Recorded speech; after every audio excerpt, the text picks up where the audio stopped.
creature is teaching robots how to move.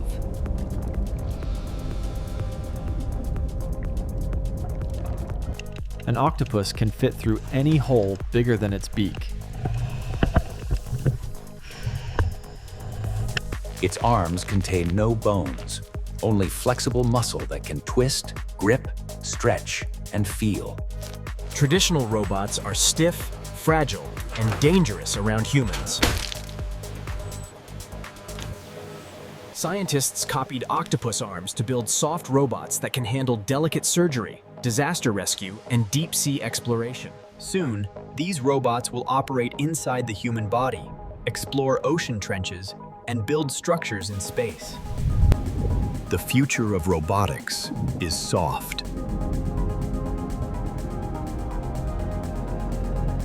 Nature is designing the next generation of machines.